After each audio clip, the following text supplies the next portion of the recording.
Well, I'd like to welcome all you guys. Glad y'all could come. Good to see friendly faces.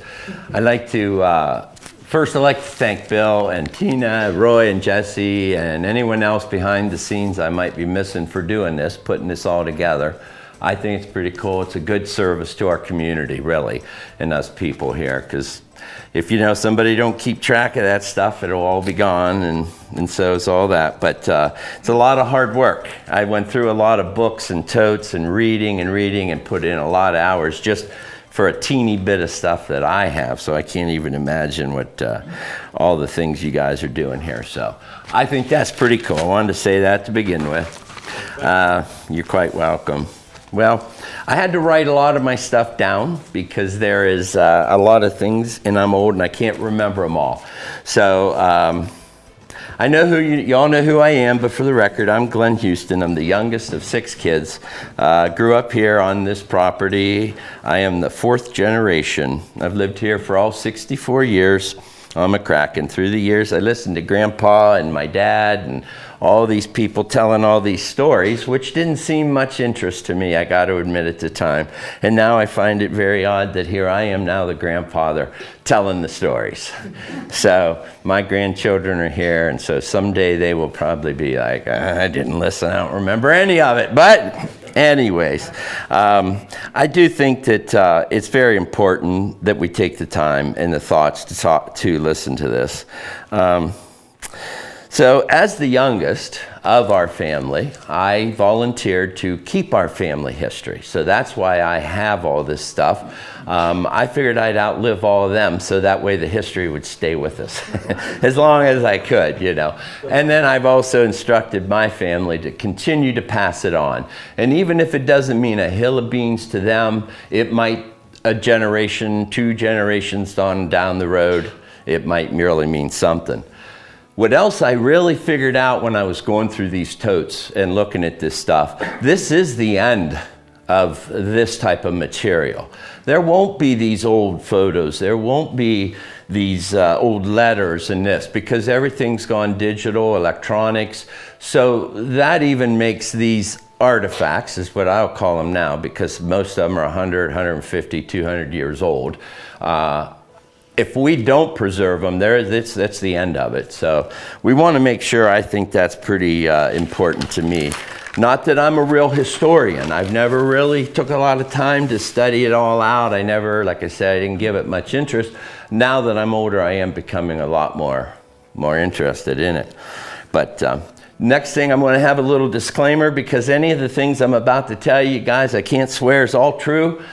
I don't have anything to back it up. It's just the way it was told to me and from what I found in the book. So I can't tell you any more than that. With authority.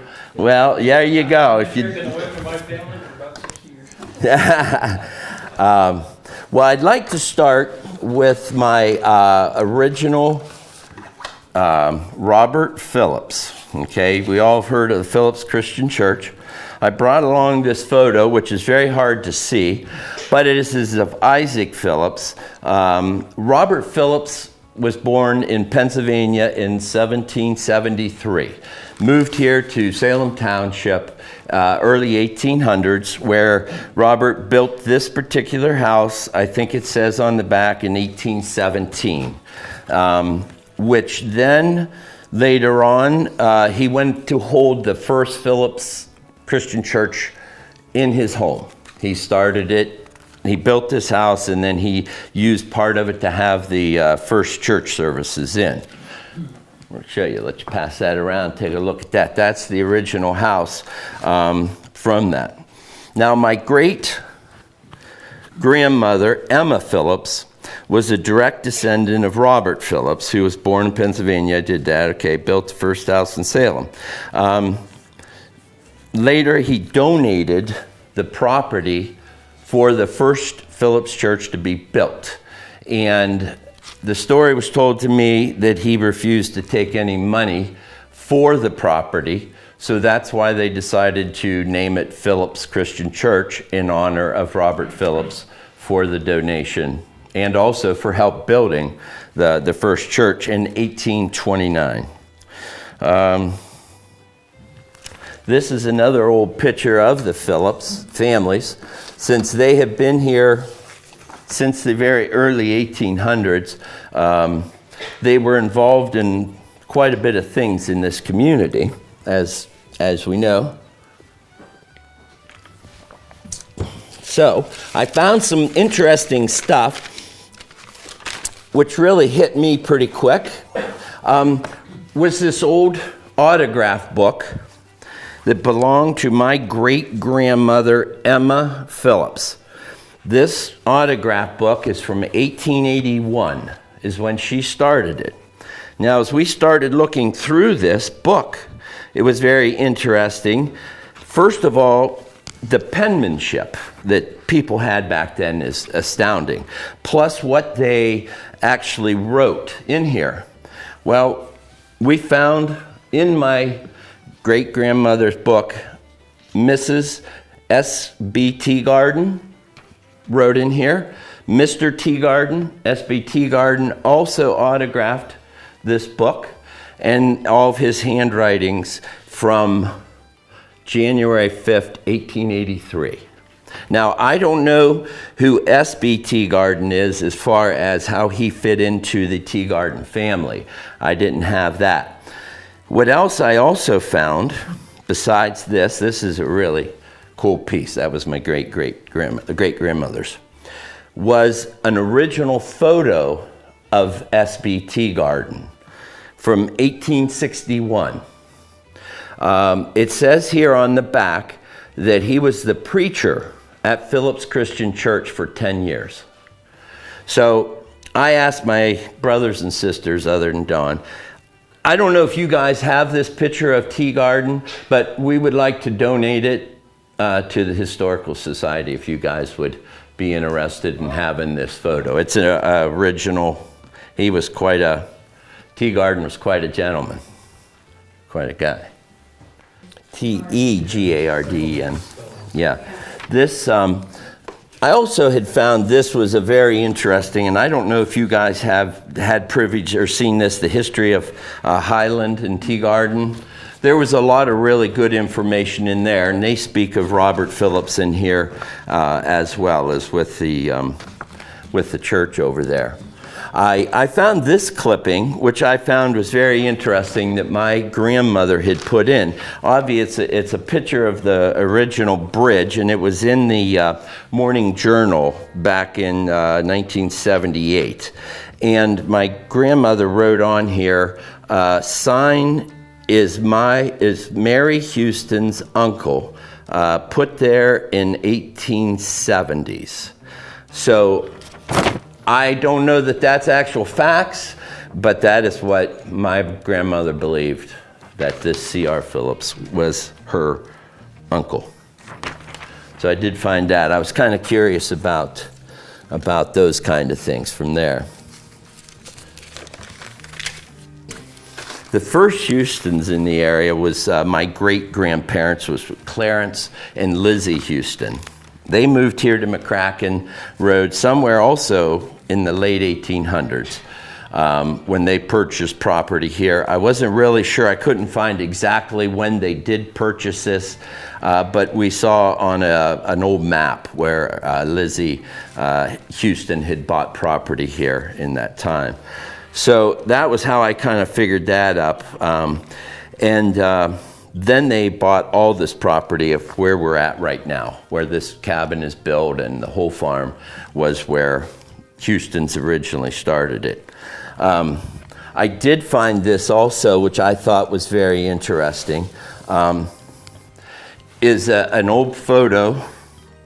I don't see it given a year, but this is the old barn. That barn, Grandpa Hensraw's barn, with a Huston reunion with all those people lined up in front of the old barn. And from the way they're dressed, I would guess probably somewhere in the late 1800s, first 1900s, I guess. I'm purely guessing. That one did not have a date on the back of that. So the Hustons have been here for quite a while themselves. A little side note about the old house, the main house to the farm, when my great-grandfather bought that. That was a single-story house. It was small. It was a ranch-style house. And my great-grandfather, Clarence, and with help, they jacked that house 10 feet up into the air off of the foundation and built all new exterior walls under the first floor. Then lowered the house back down, therefore creating a 2-story house using the exact same roof. They didn't have to change the roof. They didn't have to change the foundation. So they doubled their square footage with that. So that's why if you look at that house, upstairs, all the trim is of a lot fancier, nicer quality and grade. The lower downstairs, the trim, the doors, everything you can see, they were cutting corners probably by that time and did not duplicate the original trim downstairs. So there is different things that corroborate with that story that my father had told me about that. So that was another little interesting tidbit along the way. Another small tidbit, my great-grandfather Clarence apparently was a horse fella, and he would train teams of horses and different things. And story told, he was plowing with a fresh team of horses, and they didn't listen to the commands, and they got caught on a rock, and Grandpa got thrown off. Great-grandpa got thrown off and kind of got banged up. He turned around and took that set of horses down to Loudon Ford in Hanoverton and traded it in for a brand new 1941 9N tractor that I still have to this day. We are still using it. I drove it today, 1941. And that was, he traded those horses in for that. I thought that was a nice little tidbit of information about my great-grandfather.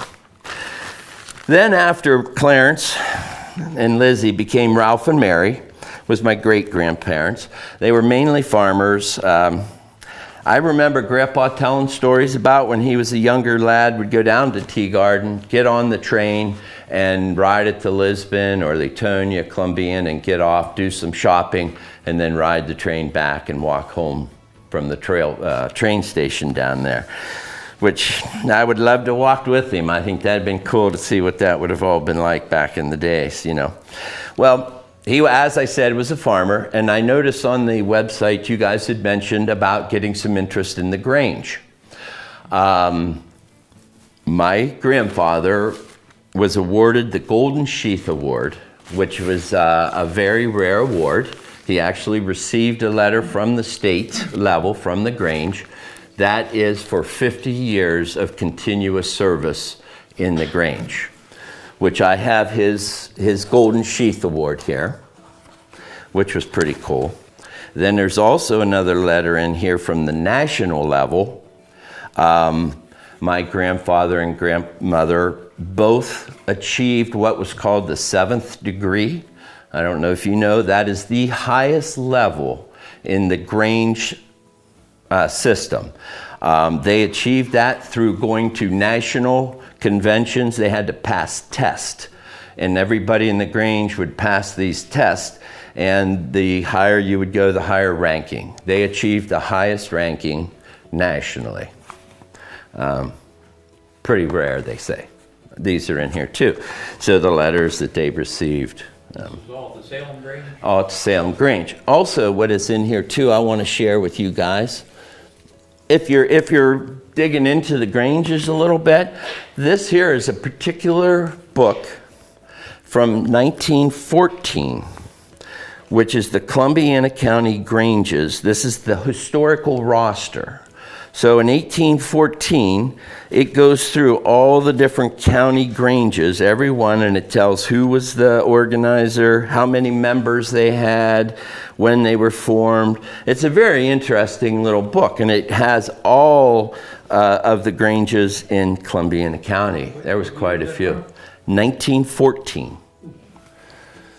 That was also in with that stuff with my... Grange in the church, that's about all you had. Well... Social getting together, educational, and everything. Alan, you just led me right into my next one. Wow. My The Ralph... oldest guy here probably. Well, Ralph Huston was a very special man, especially in the community. The Phillips Church, after 150 years, made him the first grand elder. They changed the bylaws. They never had a grand elder. It was always elders and deacons and the preacher. My grandfather achieved such a level in the church, they thought he deserved something bigger and better than just being an elder. They made him the first grand elder ever at Phillips Christian Church after 150 years. Pretty good guy. And these are also, and here is the original certificates showing of the 7th degree in the Grange. And what I found also interesting is there was secret ceremonies, well, not necessarily secret, but I do believe these go on to say that since they have achieved the highest level, they are now allowed to be part of these Grange rituals that others are not allowed to be part of. So I thought that, I found that in there too. I thought that was a very unique piece there. So that was my grandfather. Now we can move on a little bit more to my dad. So here on this farm, they had all kinds of things. And I remember distinctly my dad telling me he really didn't like the horses. The work horses would bite him. He got kicked, hated them. And then he really didn't like getting up at 4:30 in the morning to milk cows and feed cows. So he told my grandfather he didn't want to be a farmer. He wanted nothing to do with it. So my grandfather, Huston, Ralph, then bought property or had property on the east side of the road. Way down in the woods, almost a quarter of a mile way down into the valley, there was an old abandoned house down there that came with the property.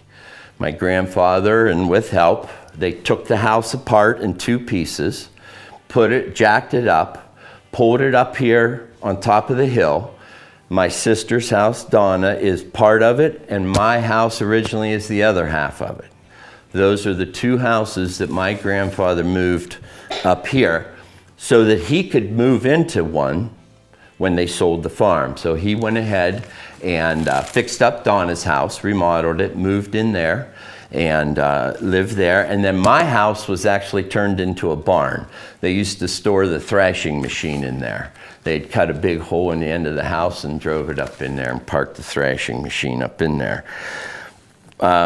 So really, Ralph was quite a guy there too. And so that happened when my dad didn't want to be a farmer. Ralph sold the farm then to Arthur and Ruth Hensroth, who then bought the farm. And as we all know, Wanda Hensroth was my mom and my dad. And of course, they fell in love, across the road, lived here their whole life. And here we are. I've lived here my whole life. You guys have been living here your whole lives. And that's kind of brings us around for most of the stuff. It was quite an interesting thing going through all those old totes and everything and finding some stuff. There's still a lot more history to be found there, but I just kind of wanted to brief through some of the basics. And I'd like to thank you all for listening and coming. Make sure you try to help support the society here. I'd like to see the endeavor, continue on and everything. I think it's really important if we preserve the past for the future generations. So, thank you all for coming. Oh, question. I was just curious, in your efforts to find all of this information, was it solely the materials that you had from your family, or did you go online and try to find? No, nothing online. All from just from the material. All from reading letters, postcards, looking at. I found somebody had already done a basic ancestry of the Phillips for me, so I found that in there, which really helped with the dates and then Isaac and how it all trickles down to my father and then to me. So that helped out a lot. But most all of it was there, and then just stories that Dad had told me and Grandpa and stuff. So yeah, found it very interesting. A lot of Cool stuff. Very cool. Any other questions from anybody? You're talking about living here all your life. I was at the DMV, wherever they call it, and the girl says, "Have you lived here all your life?" I said, "Not yet." That's a good one.